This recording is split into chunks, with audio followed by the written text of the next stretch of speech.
живым поверхам, павшим слава, салютов гром и тишина, победу празднует держава, надев цветы и ордена. Приближается самый лучший праздник, День Победы, Великой Отечественной войны. Война не обошла стороной и наше село, Татарский Канадей, Пензенской области.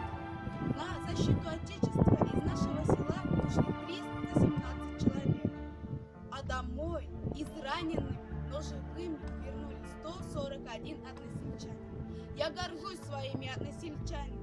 Среди них и наш знаменитый земляк, известный татарский писатель Адель Куту. Спасибо нашим дедам и прадедам за мир, за солнце, за чистое небо над головой, за счастливую жизнь.